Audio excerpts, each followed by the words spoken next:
Kumusta mga kaboxing? This is Boy Kalawang TV. So isang mabilisang balita lang po tayo mga idol sa naganap na unang press conference nila Melvin Jerusalem at Luis Castillo kanina na ginanap sa lugar ng Mandaluyong City sa College Gymnasium. At dito po mga idol, naitanong nga po kay WBC World Minimum Weight Champion Melvin Jerusalem ni Pau Salud na ano pong masasabi nito sa mga tagahanga nito at lalong-lalo na nga po sa kapwa kababayang Pilipino na nag-aabang ng kanyang laban.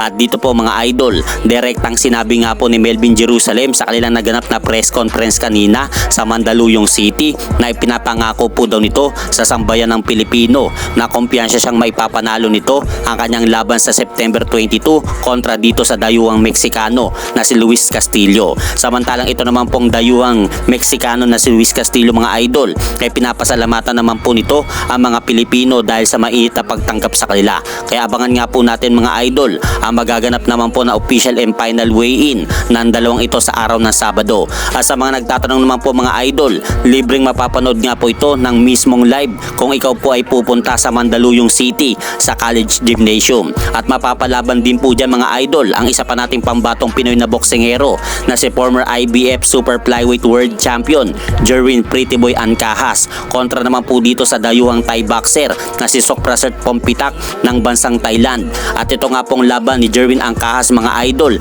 sa dayuhang Thailander ay magsisilbi nga po silang comment event na laban para sa labang Melvin Jerusalem at Luis Castillo. At hanggang dito na lang po muna ang aking update sa mga aganapan sa mundo ng boxing. At syempre mga idol, huwag nyo rin pong kalimutan, pakisuportahan nyo naman po muna ang ating munting channel. Maraming salamat po.